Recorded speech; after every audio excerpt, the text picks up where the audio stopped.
Okay.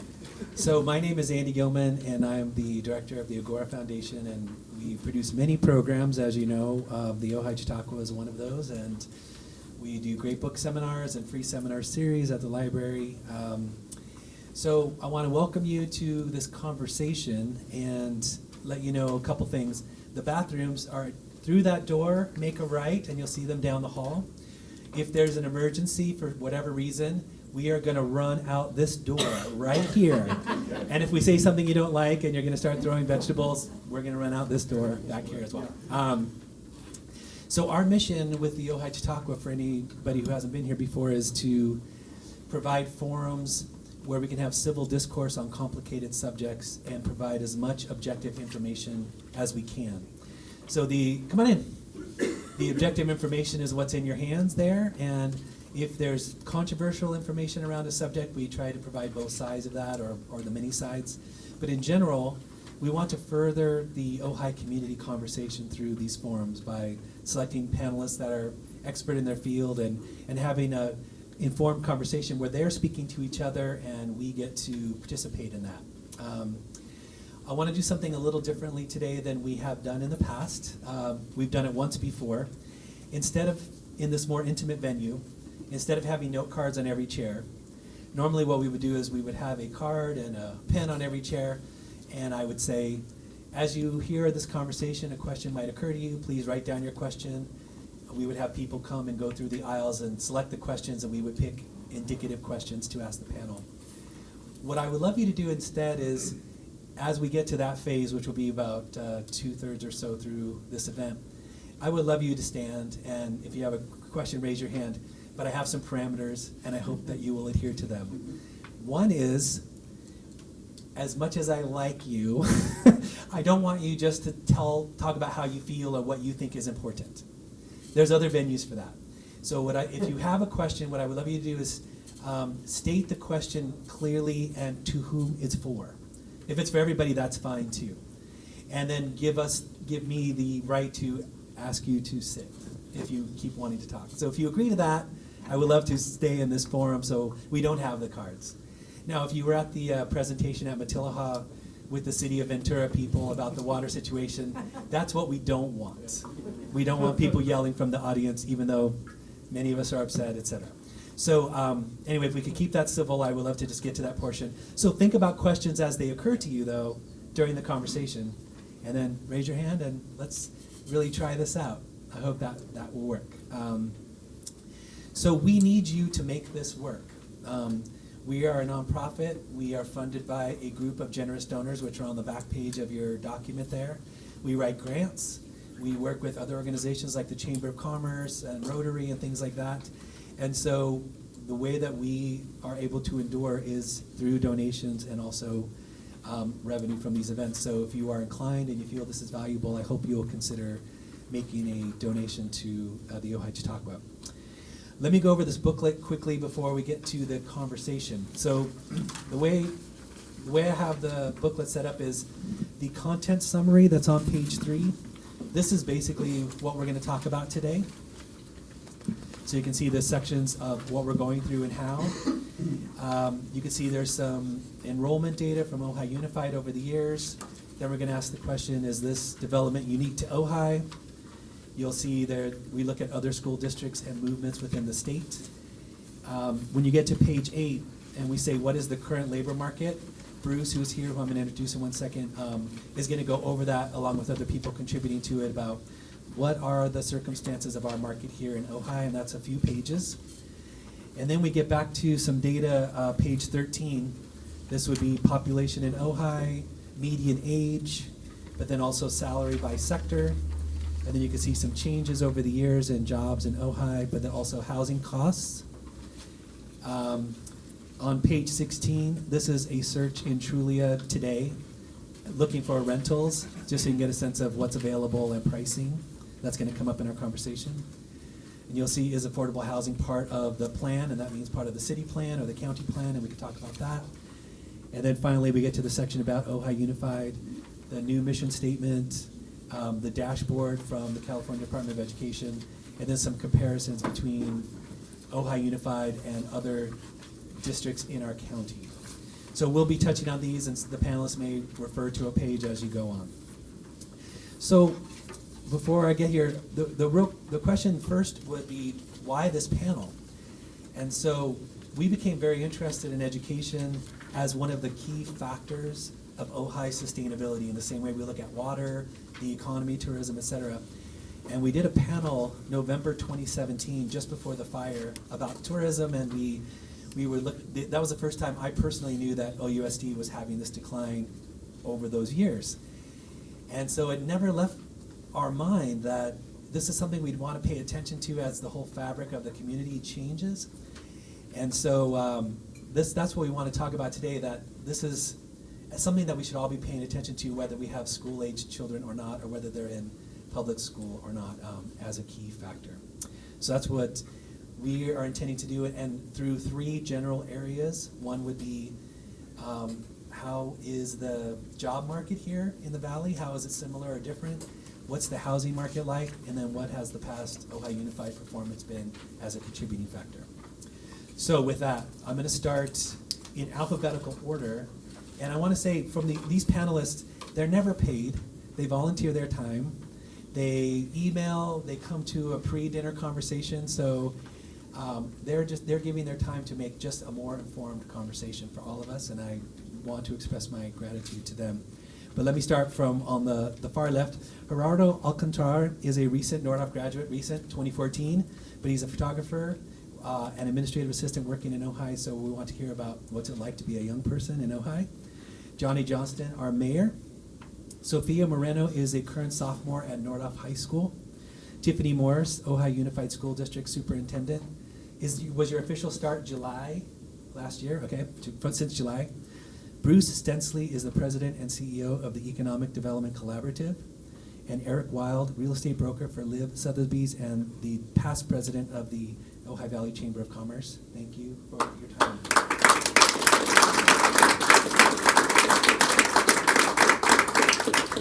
Very much. So I want to start with Gerardo. Now, what I want to ask is anything you want to say about your experience at Nordhoff, but also what's it like to be a young person in Ojai working? Do you feel like school prepared you for this experience? Anything that occurs to you about living here and working here? Good afternoon, everyone. How's everyone doing? Good.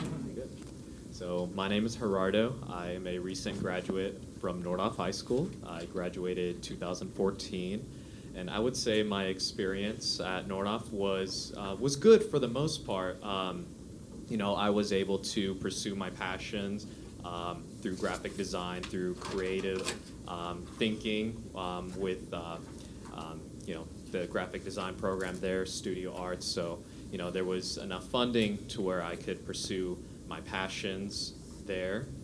I think Ojai, and especially Nordhoff, offers a it's very unique because the classrooms are small, and so I think the teachers can really, zero in on students, see what's, get to know them, see their strengths, see their weaknesses, and really coach them to have a really successful future. After high school, my first job was Hakane Sushi as a sushi chef. They trained me.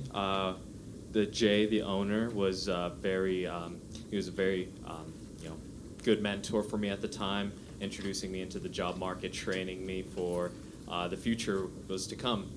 I then kept working in restaurants here in Ojai as well as Ventura. I feel that Ojai can, have a bit more of a diverse job market. I went to the restaurants because that's what was available at the time, and I often wonder, what would my future look like if Ojai was structured differently? With the jobs that are available, with the, what if Nordhoff had more funding, more fundraisers? What other electives would I be exposed to then, set me forward for a bright future. Currently, I am self-employed. I am a photographer. I'm also an administrative assistant, personal assistant for a commercial photographer. And Ojai, I feel, has a very entrepreneurial vibe to it. It's forced me to step out of my comfort zone to provide for myself and want to, become a better professional. And, I thank Ojai for its unique structure overall.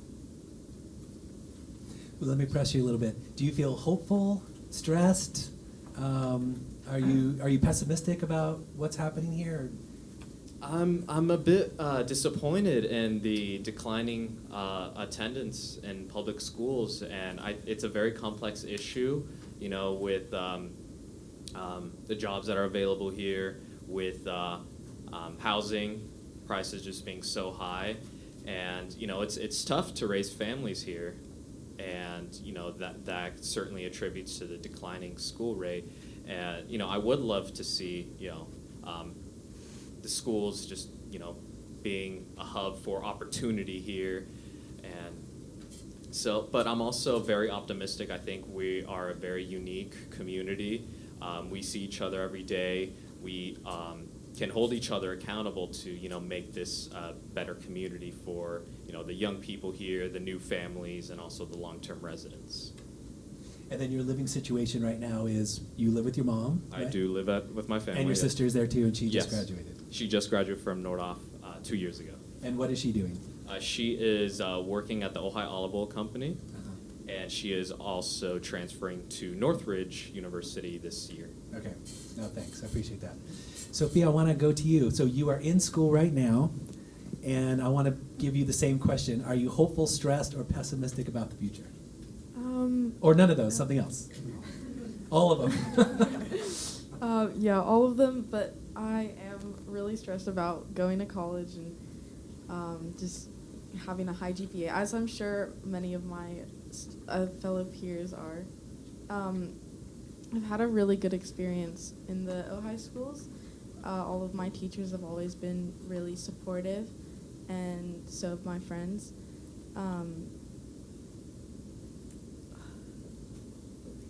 What are you thinking about doing after school? After school, I want to study either astrophysics or music production.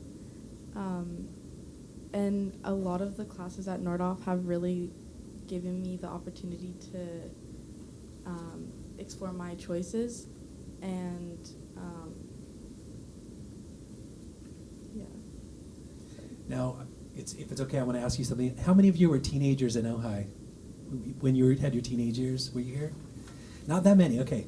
Well, I was, and after school I was pretty bored. There wasn't a lot to do. Is that your experience now or not? No, I Okay. do keep myself very busy. Mhm. I'm involved in a lot of different groups and sports, and yeah. But I do know a lot of people who are more of that, like that, and they go do their sports and they go home. They don't really do anything else. Mhm. But and a lot of people I know do want to get out of Ojai and go move to big cities, and I'm in that position as well. But I really like Ojai, and I would come back when I'm older. Thank you. I appreciate that. Yeah, I wanted to leave Ojai as soon as I could. And now I'm back. So the next question in this first section, and I would love to hear from panelists too who want to talk, but are these changing demographics particular to Ojai? So again, I will point you to the first pages of the document, 4 and 5, just to say, page 4 is our situation right now, the more or less the enrollment numbers. But then if we look on page 5, birth rates, Ventura County in California, and you see a pattern that doesn't wildly differ in any area. But then I'll talk about the next page, but then maybe Tiffany, I would love to hear from you. But if we look at 6 and 7, so page 6, if you look at that top graph, this comes from the California Department of Education. About 57% of California districts are now in decline. That means enrollment decline. Do you have anything to say about that? It's true. It's true. It's true. But you're hearing from other districts Yeah. that they're going through the same kind of thing. Yeah, I mean, all of the districts in Ventura County are struggling with declining enrollment. We have some districts that have been districts of choice. So for example, Oak Park for a long time was a district of choice, and students would, about 450 students a year left Simi Valley to go to Oak Park. They have a new superintendent, and over the last 6 years, they've actually reversed that trend. So they have almost no students leaving Simi Valley to go to Oak Park now. They But- reversed that on purpose? I mean, Oh. they were able to keep their own students by I see adding what you're saying. Okay, programs got and it. adding Okay. IB programs, whatever, so that they could keep those students okay. in Simi Valley. But there's both competition between districts and between schools. There's a number of students who, are zoned for example, for Camarillo High School that go to Newberry Park. And so there's this process when you go between districts where you have to have an inter-district transfer. So the district has to let you leave, and the new district has to accept you, unless you're a charter school, in which case you can draw students without any of that paperwork and those forms. So we also have some charter schools that are drawing a lot of students out of regular districts. If I could ask you, so the Oak Park example, they were facing declining enrollment, and so what were some of the steps? You mentioned a couple, right? They started offering a different program or something? So in Simi Valley, Yeah. which was facing declining Yeah. enrollment, they, new superintendent, kind of a new vision, new focus on students, marketing, branding, really engaging, working on some of their high school programs, working on their career and technical education pathways, all of the kind of things that you would expect. And so for the most part, I think they have almost no, some attrition, but really not as much. They also had some number of students, and this happens, or some number of families who were leaving because they didn't like the demographics in Simi, and they were going to Oak Park because they felt that there were less students of color, and those students still leave. Thank you. And then so if I go down on that same page, this is the California Department of Finance on page 6. The projection, it looks pretty dire over the next 9 years or so. Is that what? So, Yeah. yes, except there's something in our state budget. So Prop 98 is the amount of funding, of general fund money that we get. Up until this year, the Prop 98 guarantee is based on ADA, average daily attendance, and some other factors. This 2021 and for the next 3 to 4 outline years is projected by the Legislative Analyst's Office to be what we call a test 1 year, meaning that it's actually, we get, I think it's 39% of the general fund without accounting for the number of students. So what that would do, if we had the same amount of money but fewer students, would actually increase the amount of money that we get per student. So while this looks bad, it's really bad because of the way that we're funded on a per student basis and based on the total amount of ADA. If we change the funding model, then it wouldn't necessarily be catastrophic for the status of our schools. So you probably said this and I missed it. When does that going to kick in? So we're projected to be, and I don't know all of the complicated factors, maybe Bruce does, but I don't know all of the complicated factors that make us in a test 1, test 2, or test 3 year, but it has to do with the number of, with taxes and personal income tax and a bunch of things. But in 2021, will be a test 1 year. We don't necessarily get more money that year, but if we continue to be in test 1 and enrollment continues to decline, ultimately we would get more money per student because we would just be getting a percentage of general fund revenue instead of this other complicated formula that includes ADA. Okay. Oh, okay. No, that's helpful. There is Please. a legal aspect of that, though. Okay. Because we're living in a world now where you get the money based upon each student having a fair share and a fair opportunity for education. Yeah.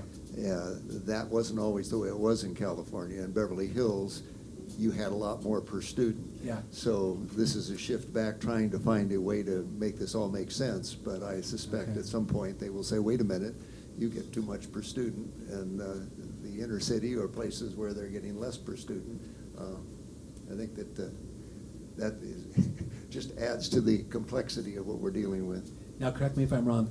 My understanding was there was all of those property tax dollars equalized over the state. That's the way it is now, but this potentially changes that?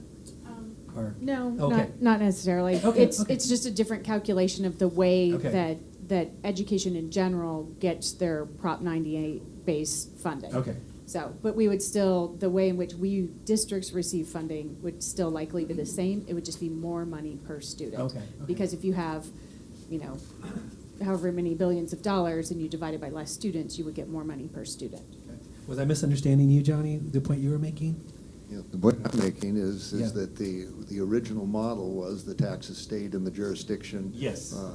Regardless of the enrollment. Got it. And they changed that by a court decision. That's right, that's right. And so then Prop 98 was put into place to try to curtail the, what they call supplantation of tax money, and guarantee the schools throughout California a certain percentage of the money. Now we have this other complication of what do you do in a small jurisdiction? You still have a certain amount of basic overhead that you have to carry, and that means the amount going to the classroom per student. So I assume that's what they're going to just look at as far as a new formula, to try to see how much money actually gets to the classroom. Yeah. And that may be some help to us. Yeah, okay, no, that's helpful, thank you. And then I was hoping to hear either from Bruce or Eric or both. So when we look at page 7, and what you see there is a map of California in the prior decade and then the coming decade. And if you see the blue is where people are or versus where they are going from. So what you're seeing is generally a movement from the coasts inland. So is that what, either Bruce or Eric or both, is that what you're seeing? Well, from the real estate perspective, I mean, we hear it all the time. It's the cost of living in coastal markets, let alone luxury kind of boutique markets that can be slightly inland, but it's not cost effective for young families to start raising their families. And it's you look in California from San Diego up through even San Luis Obispo County, and if you're within a mile or two from the coast, I mean, the general cost of real estate is incredibly high. It's not affordable for young families to be able to raise their kids and get living wages and do that. So that's of course going to push people inland, and we hear it all the time. And then some people leave because of the challenging costs here, but it's even harder for them if they want to come back, because once you do leave and you establish yourself somewhere else that might be a little bit more cost effective. It happens all the time. I have people I grew up with here that want to get back to Ojai, and it's very difficult. It's a shortage of rentable houses and purchasing houses, and there's not obviously a lot of jobs as we've discussed today. Totally agree. I would just add one point, which is we're increasingly seeing a phenomenon of two Californias. And all of us probably in this room used to think of two Californias as north and south, and in fact it's east and west, it's coast and inland, and this data just validates that observation. No, that's really interesting and helpful. I threw in LA Unified as a comparison to see that they are also facing similar challenges, and in fact it's very dramatic, that the number difference in that 10-year period. So what I'd like to do is switch gears now and ask what is the current labor market in Ojai? And Bruce has created a few really interesting points, and so what I want to say to the other panelists is if something occurs to you on the way, definitely Bruce is ready to stop and talk and answer questions, and I'll have some along the way as well. But if you would guide us through these pages. Sure, thank Thanks. you. I'm happy to walk you through this. It's page 8 on the document you have in front of you. A couple of preliminary comments first. First, the way I'm going to go through this is just look at this overview of the discussion, so indulge me a few minutes in going through this. As Andy said, no interruptions. If you have a question, comment, please fire away. I'm going to focus on 4 points: overall sort of job and labor market or resident population. It's going to be a fairly severe look at Ojai quickly, but then to try and put that in the context of the county and say, actually, we're not that different than the county as a whole. But to contradict myself, I'm then going to go look and say, but we are a severe version of the county as a whole, and then try to focus on a handful of things that might be the path forward. So before getting into the detail there, I sort of start with these premises in the middle of page 8, which there's an oversimplification on my part that there are just fewer and fewer young families with children in the Ojai Valley. There are a variety of factors there. I'll try and stay in my lane. I'm neither an educator nor an economist, an economic developer, which means I'm a generalist of all kinds, hard to define. But what I hope to do in this little section here is there's a phrase that I think is probably the soul of the Ojai Chautauqua, which is this notion of it's not what you know, but it's who you know it with. It's what's collective or shared understanding. And my hope here is to get a sort of shared understanding of some basic data points. A little dry, but we'll take a shot at it. And the premise I'm going to tell you where I'm going and start with this and finish with this is basically these basic points. We are an aging community generally, owing to a lot of factors. The difficulty that we're seeing in enrollments in Ojai schools is largely because there's a shortage of living wage jobs in the Ojai Valley that families can afford, so they're leaving. And housing, Eric's world, the expertise on that, is a huge piece of that, of the affordability equation. So there's sort of the premises I start with. So in the bottom of page 8, and then actually maybe what I would recommend you do is you just look at the funny looking diagram on page 9. It's got these arrows going in and out. And the data that I'm looking at is for the Ojai School District generally, which is that sort of boundary around there. It's not just the city of Ojai, but able to gather data for the entire Ojai School District. In that area, I want to make 4 points. First is, there are about 10,000 workers in the Ojai area. That is the number on the right and the number on the bottom, the 7,773 plus the 2,283. These are the people who live in Ojai who have jobs. They may be self-employed, but they are identified in census and labor market data as working. But the other thing is, if you add up the two numbers on the one on the left and the bottom, that adds up to about 5,500. Here's the point. There are about 5,500 jobs in the Ojai Valley, with about 10,000 people looking for work. So you've got about 2 people for every 1 job in the Ojai Valley. I think that probably tells you pretty much what you need to know already. There's a shortage of jobs in the Ojai Valley. Twice as many people looking for work as the number of jobs. The second point is, of that 10,000 people who live in Ojai and work one place or another, only 2,200 of them live and work in Ojai. The other 7,000 are driving out of the county every day. So think of it this way. You got 7,700 people driving out of the county and 3,200 people driving, or not in the county, into the city of Ojai, and 3,200 driving in. Those of you on the road know this viscerally, experientially. There's a mess out there. There's a lot of people driving out and a lot of people driving in. Gerardo, you work in LA also, right? Yes, I commute once a week to LA. Yep. I'm a good citizen. I take the train. So. One less person on the road. Thank you. I've done that as well. It's a dynamite way to go. So that's really the second and the third point, is that there's only, the second point is really only 2,300 of the folks, 2,300 of the working population in Ojai are actually able to work in Ojai. And that's this mess of traffic in and out. And then the last point, looking at that data, is of this 5,500 jobs, 41% of them are held, 3,200 of the 5,500 jobs. Just to pound that point home, are people driving into the Ojai Valley every day? And in a moment, I'll talk a little bit more about what that jobs makeup is, and a lot of the reason those people are driving into these jobs is because those jobs don't pay enough for the people to live in Ojai. They're living down the hill, they're living in Oxnard, they're living elsewhere in Ventura County, and they're driving into town. So the fundamental point there is we draw 2 observations from this. One, the Ojai Valley is a labor exporter, by which I mean we are exporting our talent. Our educated adults and youth are having to leave town every day to go find work. At the same time, we are a labor importer, but generally of lower wage jobs and people coming up here for the hospitality sector and that kind of stuff. So that's the Ojai picture. So is that dramatically different than, looking at the bottom of page 9, dramatically different than the rest of Ventura County? And the answer is no. And I give a couple of different examples there. Actually, Santa Paula and Fillmore are a more extreme version of the same picture. So if you ran the same data, there are actually even fewer people who wake up in Santa Paula and Fillmore every day and work in Santa Paula and Fillmore.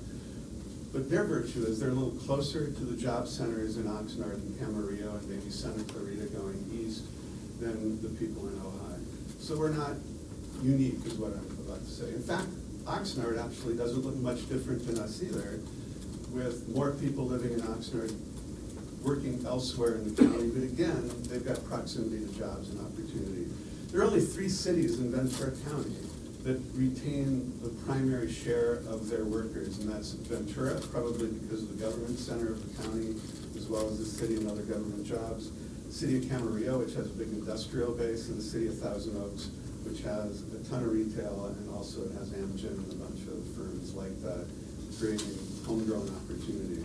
Moving to page 10, I make the point here that there are 2 reasons, or 2 factors contributing to what we call the commuter's mess. And I think you can guess what they are, having already mentioned at least one of them, is that we're a border community. We're adjacent to LA, and so it stands to reason with the extraordinary quality of life in Ventura County, people will choose to live here and drive into LA, or they'll take the train because that's a convenience that you can do.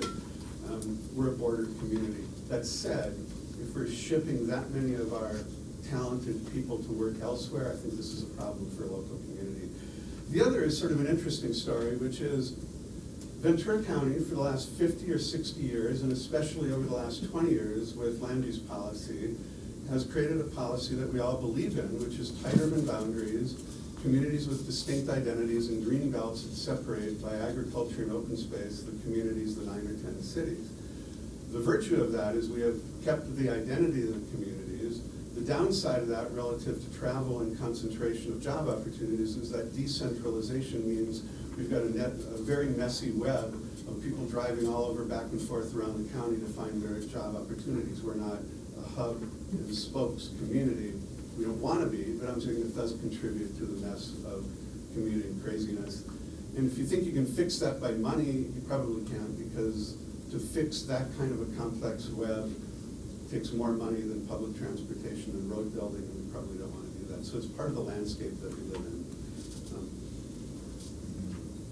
And the middle of page 10 there just gets a little bit more in the weeds that we don't need to spend a lot of time on, but very briefly, the notion is that nationally, statewide, and locally, there's a phenomenon that is a little bit troublesome generally, which is we have fewer and fewer people participating in the labor market. That is, fewer and fewer adults even looking for work.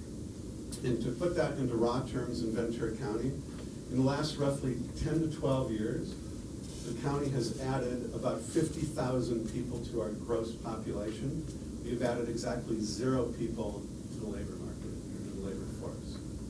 So we've become older, the number of people living here are not looking for work, and then I identify 4 reasons that they may not be participating in the labor market. One is the jobs don't pay enough to make it worth it. 2, younger families are leaving and they're being replaced statistically by older people who are retiring in place, which is the 3rd reason. And then the 4th, we used to, in California, draw a ton of international immigration, and we're not anymore. And we're not in Ventura County, we're not in the Ojai Valley. International immigration policy being what it is, we've resulted in just fewer people looking for work. Let me end that part by just saying one thing. That means the amount of wealth in Ventura County, and in Ojai specifically, has less and less to do with the labor that earns the wages and income, and more to do with your 401ks and your retirement money.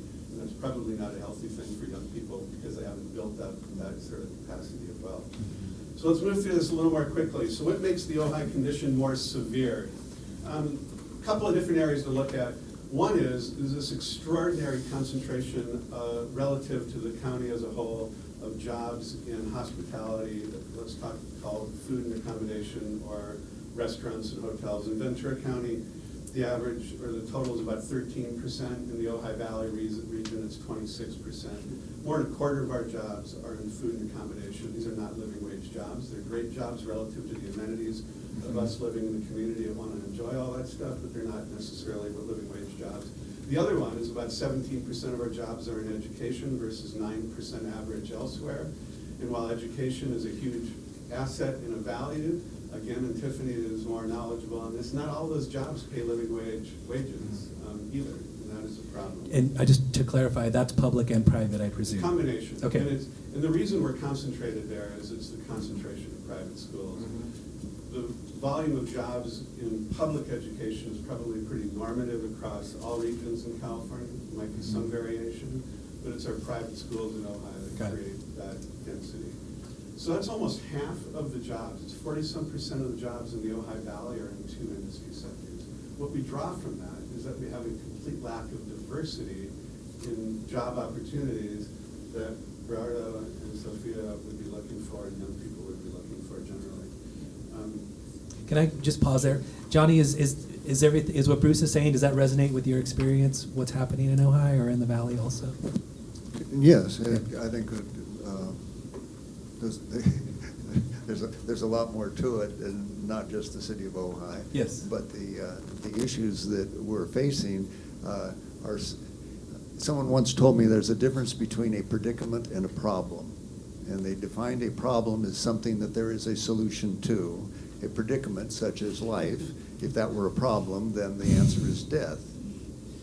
That didn't sound good. So I said, okay, so in a predicament, what do we do? And he says, you cope. And that's what we do in life. And this is a huge predicament. My heart goes out to the superintendent and to our city manager of the complexity that we're faced with, because the very success of many of our goals are the seeds of what is causing the problem. That is, we are a highly desirable place to be. What does that mean? If it's a limited supply and it's highly desirable, the price goes up. Then you get into the economy, which Bruce is addressing, that is livable or living wages. And we are paying, this is not just in Ojai, everybody I think knows, nationwide. The union movement is substantially gone down or been damaged in a lot of ways. And so because we don't pay livable wages and we don't have, quote, rent sustainability, people that are making less money cannot live in the desirable places because they're outbid by those people who can. And guess what?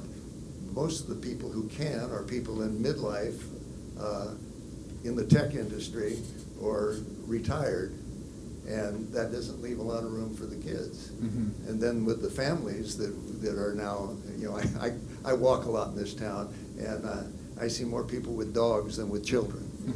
You know, and that's not just here. Every time I go see relatives someplace else, you know, pets seem to be replacing children, and yet our whole system is predicated on the student population. As Tiffany points out, you know, getting the revenues based on a population that's shrinking means the revenues are shrinking. So, Eric, do you guys say something? Well, I grew up in this town, product of the public schools, had great experience, and I love, like Bruce, this kind of macro view backed by data and support. So what I'm about to say is just, it's my opinion, it's my experience. Been in the business, real estate business, 16 years. I've watched this town evolve so many times. I mean, I left and came back, never thought I would come back, but I feel blessed to be here. Now I have 3 kids. But I think from the last couple of years in particular, we've seen a lot more families, late 30s, early 40s, kind of my age demographic, moving into Ojai. And this wasn't that way back in the 05 to 12, 13-ish as much. I mean, it was a lot of second homes and a lot of just all over the place. But I mean, if you look at the downtown Ojai market or even Miramonte area, there's a lot of young families coming to town. And it's for the lifestyle aspect, and they want to raise their kids in this environment. I mean, we're obviously blessed to live here, but we have access to all the schools, and I have hope in the sense of a lot of these people coming here. I think as technology evolves, they don't have to be in kind of a bricks and mortar office building every day. So a lot of them, whether they're self-employed and freelance and they work for themselves, or maybe they only have to be in LA 1 day a week, they're willing to do that all day long to have the quality of life here and to raise their kids here.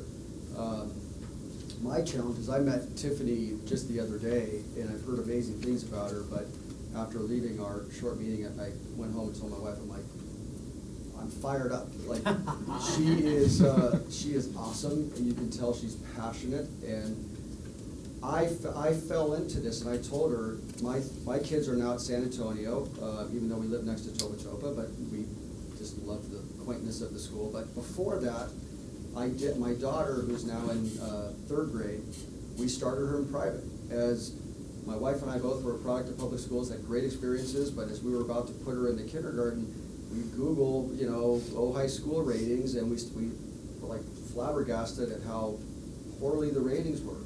And instead of really researching that and understanding what that meant, I just said, I'm not putting my daughter in that, and I've got the ability, so we put her in private school.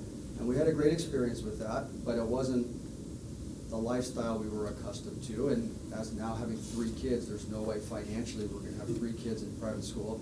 So we said, let's look into it more, and we started, as we were educated about it, and as I've talked to her as well, that ratings thing is really not a true reflection of the education process in Ojai. And that needs to be really, I think the community needs to be educated about that, because I didn't know that. We'll Born and raised dig here. into that for Yeah, sure. anyways.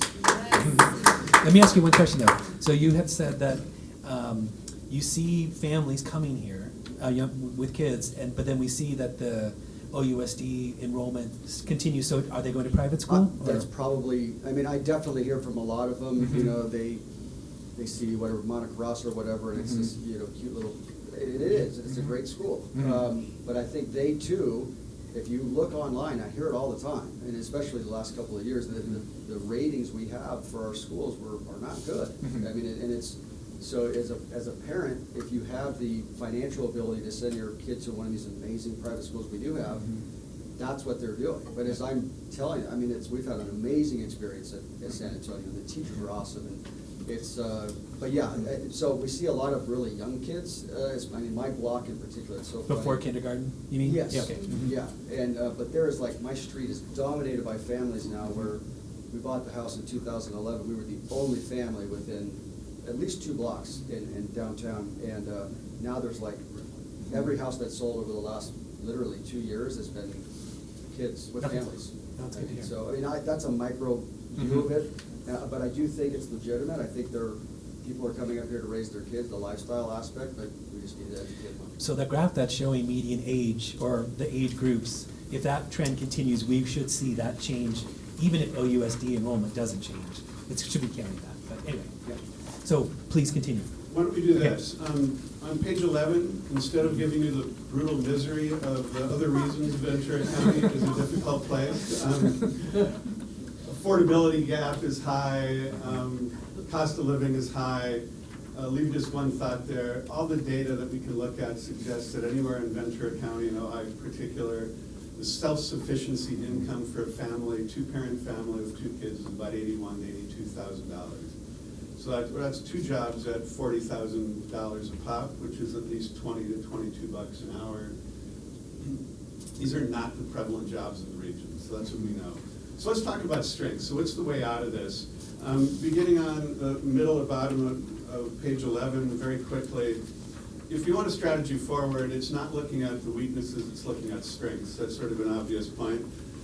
There are underutilized properties in the Ojai Valley, this extraordinary building that we're sitting in right now. There is a path forward with existing properties or fallow properties with an opportunity to fill them up with quality jobs.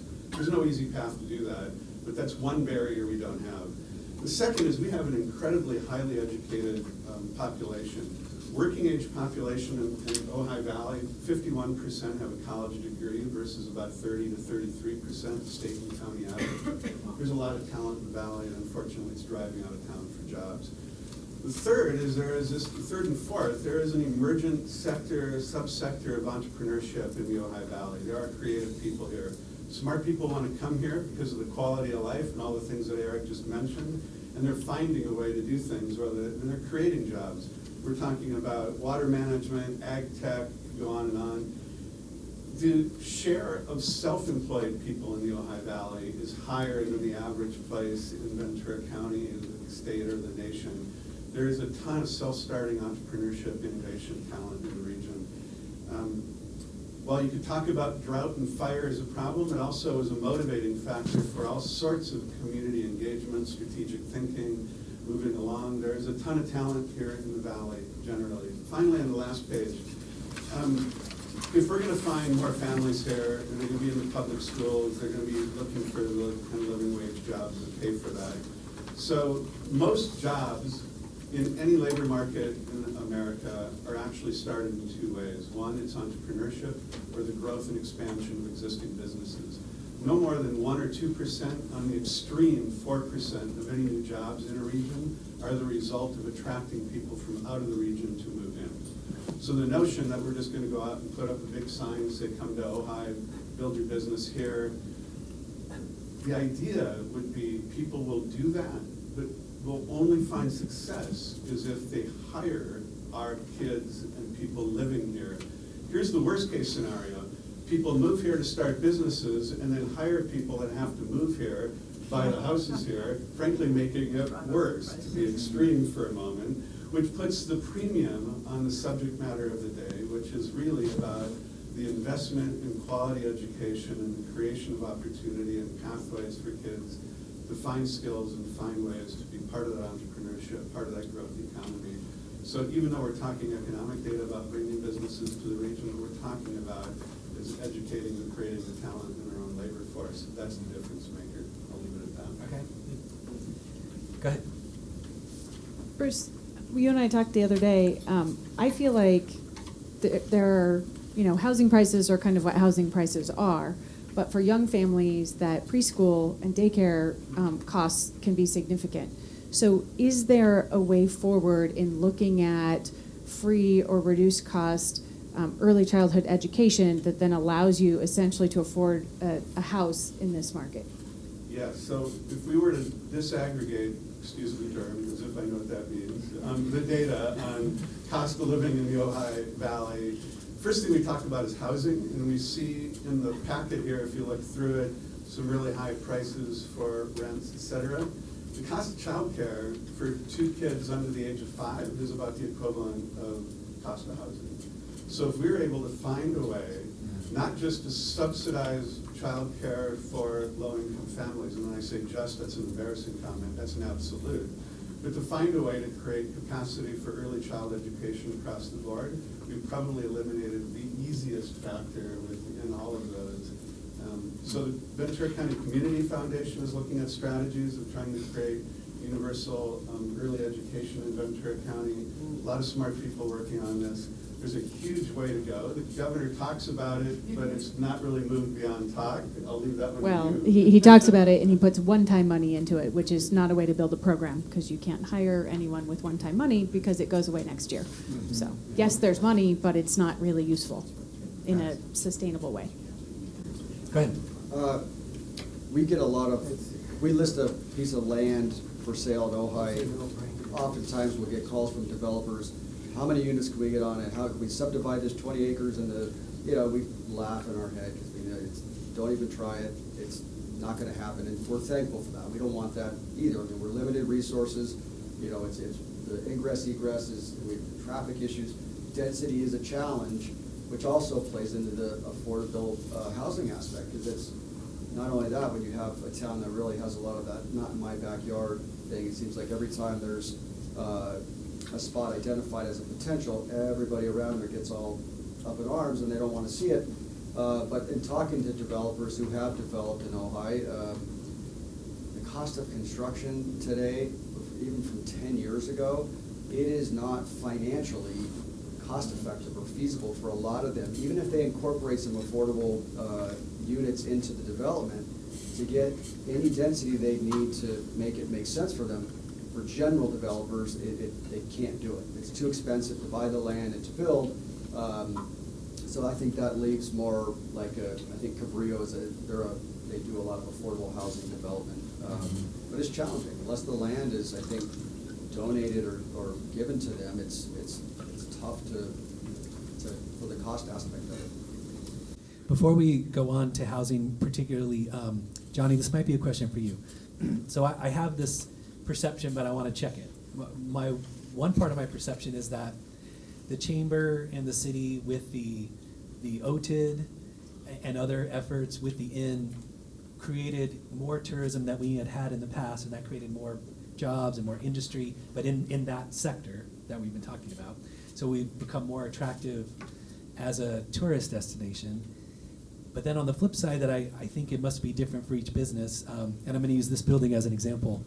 So BST, I started when I was 20, and it was a few offices above where the relaxation station is now.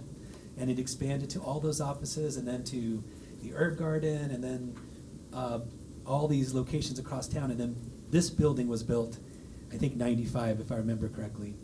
So it had, I don't know the number exactly, but I want to say something like 60 employees here. So when we were here, we were having kids, and there was an Ojai Center for Children that got developed in the back, and we were going to school and all that. So the tourism part is clear to me, I guess, but the other part is, and there must be different reasons, but larger employers that aren't in the tourism or leisure industry leaving. Now, I think there must be different reasons, but is there any perception from the city that that's true, or what might we do about that? Or is that something that's on the radar? Well, you'd know more about why the building is still here and the people who were in it are gone. No, the particulars, the owners of BST owned the building also, so that's why it's here. Right, but the reason that the people that did work here, where did they go? Well, in this case, it was sold, but I guess I'm asking a more general perception, which is sometimes the city is characterized as difficult to work with business. Well, that's probably true. You know, I mean, bureaucracy is bureaucracy. We work very hard. As one of my colleagues, at least once here. Yeah. The administration is turned over. I think that they are. I won't say we're user friendly, but it's at least you can get answers to things. The whole. This goes back to the predicament. You know, we have had some. I see someone in the front row here says has trade desk on. That was an incubator operation when I was down in Ventura, and the city was sponsoring some of that to try to get things going. And this is an organization that was successful and stayed, but many of the organizations either weren't successful or didn't stay, and we had the same experience up here. But it keeps going back to, you know, housing and how much housing and what kind of jobs we're going to have. And when you look at the downtown and you see, you know, now it is, some people think one pub after another, you know, Brewery Gulch is starting to develop. That's a real issue. But with the internet, where people say, I tried to buy something locally, they didn't have it. I went to Ventura and they didn't have it. So I went to Amazon. This is, the world is changing so dramatically that it's affecting all of this. If we do not have living wages, which there's right now are livable wages, and a control on the price of housing, which we don't have. In fact, it's not even lawful in California to do it locally. That's where the balance has to come. And again, we go back to the dilemma that we're faced with. We are a desirable place to be. We've tried to keep it that way, and people who live here want it to stay that way. But the price for what is here goes up, and the people who have the kind of jobs that don't have to go in to the office every morning, a lot of them are, I think Eric can vouch for that the people can afford to pay high prices, and they're not retired, but they don't have to stay here all the time. And that continues to be the competition. We have a lot in town. Bill and I have been working on, and I think Nick's back there someplace, right next to Bill, where we've got a 5-unit proposal for affordability, and the land is free. But when you try to pencil it out, we can make it affordable, but not for low income, because the cost of construction is the same for everybody. It's page 17, right, correct? Yeah, right. So the cost of construction is the same for everybody. So even if the land is free, it's tough to make it affordable. And most land in this valley is not free. It's free because the city owns it. Is that right? In the case of our lot, it's free. But I'm just saying on the open market, you know, No, I get that. people pay huge amounts of money for the real estate. I was a developer at one time and in the affordable housing business, and it was very clear, and I think people in real estate understand this term. It says land is a residual. Everything else is a fixed cost in the marketplace that you really can't change, but the real estate that you put the house on or the apartment on does change, and it goes with the free market. Let me just verify. That's the corner of Montgomery and Franklin, correct? That is correct. Okay. Just so And you know I have a that. meeting coming this next week with the Area Housing Authority, And with the support of my colleagues, and I hope I do have some support for it, Yeah. we ought to just have the area housing authority step in and help us get this going. My original proposal was keep it local and make it affordable housing for people who work in the town. And that seemed perfect. And then Nick drew up the plans, and we started investigating our piece of property, which had been deeded back to the city by the redevelopment successor agency out of Sacramento, only for affordable housing. And then we talked to the area housing authority, and they say, well, you can't just say it's only for people who are in your town. You can target that as the people you want to move in early. But as a consequence, we've been going in circles. I think we need to go ahead and build the units and see whether it works. If this is 5 units, I hope there's no one near who wants to shoot me because they live next door. But it had 4 units on it before it became vacant. So it's only 1 additional unit, and because the land is basically, we call it free, we should be able to do it. If we can't do it there, I don't know where you do it. The other place is the school district property or publicly owned property. But the idea of making things affordable means it's going to be not very profitable. In some cases, it's going to be a loser. And we as a community have to decide, is that all right? Right. Eric, hold your thought, because I want to ask you about something, you and Johnny both. So tell me if I'm wrong, but the city has given the Chamber of Commerce some extra revenue to try to be more of an intermediary with businesses and potentially even attract businesses to the valley. Can you speak to that a little bit? Yeah, really, I think the chamber wants to be the intermediary between businesses locally and the city, and help them bring and attract them here and support them while they're here, make sure they have access to technology, and it really be a resource for businesses locally, and again, like I said, to attract them here. So the city, in support of that, is helping make that happen, and there's a lot of good our chamber CEO Jamie Fleming's been doing for that. Yeah. Just real quick, I don't want this to be a shameless plug, and Jamie's doing spectacular work, and thrilled that the city is working with the chamber. Part of the work that I do every day is we run the Ventura and Santa Barbara and part of LA County Small Business Development Center. Following the fires from a couple of years ago, we were able to secure some additional revenue around a project in Ojai. We have 82 current businesses in the Ojai Valley that we're providing technical assistance to on a daily basis up and down the arcade all over town. By technical assistance, it's professional assistance on access to capital, identifying new markets, improving efficiency across a dozen different ways of doing business. The capacity to support businesses is there in terms of all of the hospitality, the retail, and other sectors. The challenge is the diversification of the economy, that as we bring in businesses in different industry sectors, creating different kinds of jobs. So right now, the partnership is dynamite, and we do need to try and attract people here. The goal is you attract the entrepreneur here who will start a job here and then hire here, right? That would be the goal part. Yeah. Just one thing to know real quick though, and I hear it all too often the last 5 years, we all know that there's a big influence coming from LA that have been buying up here for the lifestyle. More than anything else, I hear how affordable Ojai is to them. Coming from Santa Monica, Venice Beach or whatever, where it's 900 square feet's $1.5 million or whatever. So for them, it's a different reality, different perception. I know it's expensive for people from here, but a lot of them, the majority of them are I can get an acre of property and all this for, it's a different reality, different perception coming into Ojai that has been the last few years. And then broadband, is that something that the city is thinking about or looking into as a possibility for businesses to come here?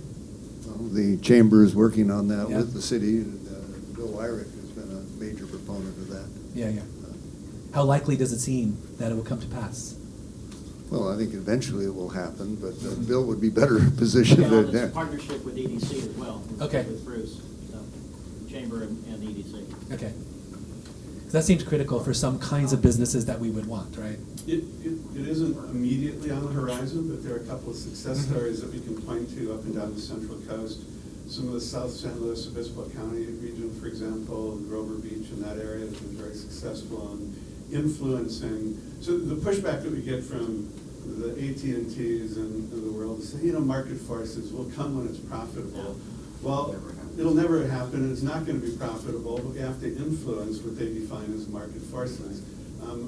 In Santa Paula, a new development there, which isn't something that we're going to likely see of that scale here, found a third-party private sector player to come in and do 10 gigabit to all the new homes being built. I mean, something that's beyond our comprehension, and actually now trying to move that into the entirety of Santa Paula and Fillmore. Similar strategies can be leveraged up here, and I think Okay. in a couple of years time get there. Okay, as we move into real estate, around page 15, I guess, Eric, I want to ask you a couple things. One is, do those numbers resonate with your experience? The sort of median house price for 2018, but then also on that same chart on 15, where Ojai falls in relation to San Diego County, et cetera, more or less. Yeah, I think the median's there. The challenge with Ojai is because we're so small. I mean, there's typically in the whole Ojai Valley, there's roughly 300 sales a year. So a few numbers can skew a lot. Yeah. And so it's, but that's pretty consistent with yeah, I think that's on an upward trend. Even 19 is higher than that. Okay. So I want to check, I want to make sure I'm hearing this correctly, or if I'm mishearing it. The perception that people have typically is there is not a lot of capacity to build here.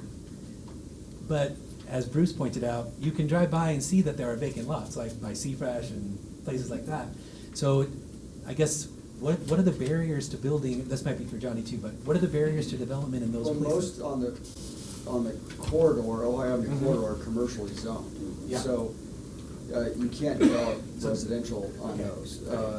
And that, I think commercial development is even a bigger challenge. It's difficult to find people who want to build any sort of office or retail. Again, the cost of building and the rents that they can get on the open market they just don't make sense financially oftentimes. So to do residential development, you have to be away from the corridor into areas that allow and have density, and there's not a lot left. I mean, especially in the city, there's very few.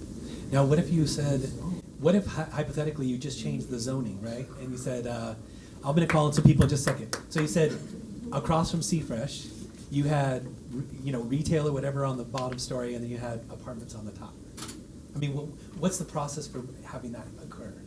But I think, they'd have to go in for a zoning change or a variance if they were going to have, if it's a C1, which is a general commercial zoning, and you want to add residential, you'd have to get a variance. They'd have to either change the zoning for that parcel or offer some form of a variance to a permit. Who decides? Well, the Planning Commission advises the council, and the council makes the decision right now. And it's a good time to give my sermon. We have not really had an across-the-board general plan update since built the late 70s, early 80s. Yeah, in 87. And the trouble is if you just keep piecemealing it, because each person, are people in the audience old enough to remember the Three Billy Goats Gruff child story of, where the troll lives under the bridge and the little Billy Goat goes across, and then out jumps the troll, and the little Billy Goat talks him out and says, "You don't want me, I'm just this little guy." And so he goes on through, and he says, "But my brother will be along in a while, and he's a much better meal." And then the next brother shows up. When the biggest brother shows up, he kicks the hell out of the troll. Well, if you think of that in terms of planning, that's sort of what happens to you when you piecemeal it. Everybody says, "Oh, we're just one place, we need to be selling alcohol, or we need to do this to be competitive." So the city really should get behind the general plan. We do have the consultants in place. The new community development director is in place, and people should take a real interest in this, because whether you know it or not, every lot in Ojai now is at least a duplex. Think about that. Every lot in this town now is a duplex. Actually, in some cases, a triplex. That's a lot of new housing, but who's going to build it? Do you mean that it's possible to build a duplex on your property if you wished to? It means you can add Okay. units, and then you don't have to have any parking. That's another thing that the state did. So then this gets back to your question about what do you do downtown? Yeah. We did have a proposal there across from Seafresh, and it seemed like it had some merit to it, but as soon as you talked about having any parking, oh, well, we're not going to have any parking. Right. Now, everybody in town then screams bloody murder because there's no place they say to park. That's not entirely true, but it is an issue. The school district has a nice piece of property that's really the heart of the town. Yeah. That should be master planned, and it needs parking. It also needs some dwelling units. Right. So. So what I have in my hand is, I downloaded it, but it sort of in Word, it has a bunch of strike through and stuff like that, but it says Ventura County 2040 General Plan, Ojai Valley Area Plan, and just nothing just priorities, basically. But what's the timeline for Ojai's plan, general plan? Or we could decide when we want that? It started. It started. They need to start scheduling the public discussions. Okay. We've encouraged the Planning Commission to hold those public discussions. And the timeline for the first 4 elements would be within this year and next year. Okay. But that doesn't mean that somebody couldn't come in with a good idea and we could take a look at it and Right. see if it's compatible. But the trouble with doing only one at a time, you got to be really careful that you haven't now just totally blown the whole idea of the general plan. Yeah. So are these the kinds of conversations that are happening?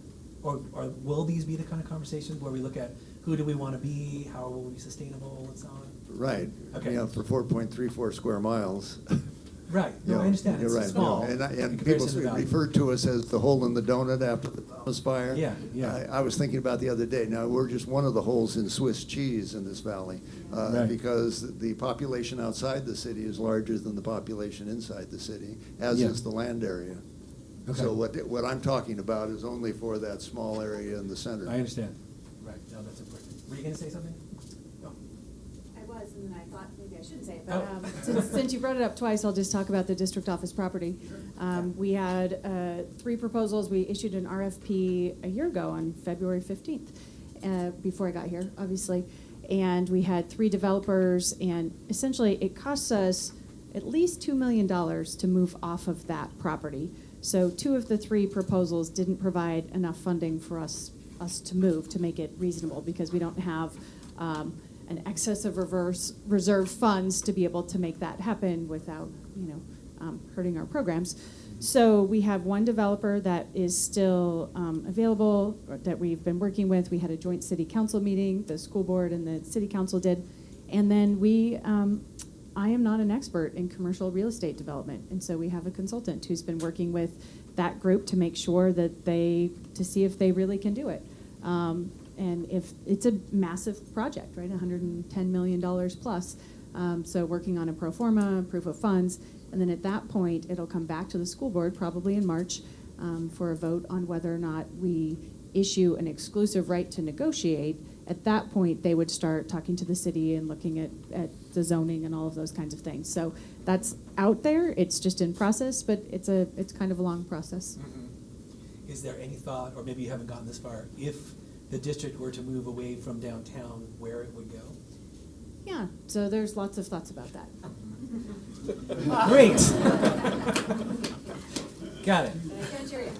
Okay, no problem. So Eric, I want to come back to you and just check one thing. So if you look on page 16, this was, I know Trulia is just one site among many websites where you would look for a rental, but this is something we did this morning just to see what was available. And the number just kept going. So this is sorted low to high in 93023, and I just stopped it at 8,900 a month. But is this a reasonable sample, or would you say it's unusually high or low? No, it's a reasonable sample. I think it's like basic economics, it's supply demand, and we have a relatively low supply. So when you have a high demand, it drives prices. It's amazing, because I mean, I look back just in my micro instance, but when I moved back to Ojai, my wife and I rented, before we had kids, a 3-bedroom house at Mirror Lake, and that was 2008, 9, and 10, and we paid, I think, starting $1,750, and it went up to $1,850 or something. And that same house literally just rented for $3,300, I think. And how do most people? I mean, but there's just not a lot of options out there. And I don't do a lot of rentals, but our property manager, they're they have very low inventory, you know, and it's just, it's basic supply demand, and it's just the nature of the market. There's not a lot out there, and with no new development and no density, it's hard to provide smaller units, so if it's just the whole house, it's expensive, definitely.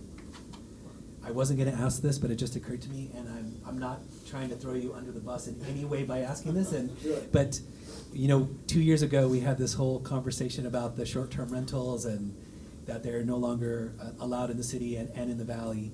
And one of the ideas was that more units would become available. Yeah. And has that transpired in any way? I don't think, it's hard to quantify if Yeah. that's really made any impact to long-term housing rentals. Certainly, there's been some that have come to sell, that have been sold, that are now being occupied as maybe primary residences, but I don't know how many of them actually transfer to. I think there's still a lot of them operating Airbnb, just kind of under the table, or however they do that, I honestly don't know. But I don't think it was like a really huge measurable impact on long-term housing. I didn't see that. There were some, but not a ton. Yeah. Hop in just with a comment that might be a bit esoteric, which is this whole notion of a jobs-housing balance. And what triggered my thought is Eric's absolutely right on. When you look at these prices in rentals, there is a supply and demand equation. Now, there's a standard theory out there that I'll raise my hand and say it makes sense, is if you increase the supply, if we built a bunch more housing in the Ojai Valley, the price in theory should go down. I agree that we should build more housing in the Ojai Valley, and maybe the price will go down. But if we're not creating jobs at the same time, while people can live here and work here, we're not solving the problem. And the reason I bring that up is that what we've seen in a lot of communities, when they look at constraints on the volume of available acreage, is they rezone commercial and industrial property to make it residential. And then you just end up becoming more and more of a labor exporter because there are no jobs locally, and you just send all the people away. It's a tricky land use balance, and the tricky part of it is you can't just magically create jobs, businesses, and so on. But the point is you've got to be conscious of and focused on and doing whatever you can to create and retain the work locally as well. I happen to manage the Craftsman Village over here, which was initially, at least from the developer standpoint, going to be condos, and then Is this on Bald? I'm sorry? On Bald Street? Yeah, on Pearl and Fulton, on the Right corner. there. Yeah, it's the newest, they just finished it after 3.5 years.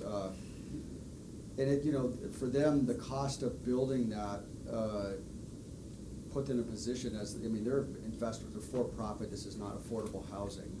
So, but the rates they have to get to make it even break even are astronomical in terms of Ojai. I mean, and they are beautiful and they're very well done, but it was like pioneering new territory, and they have been renting them out.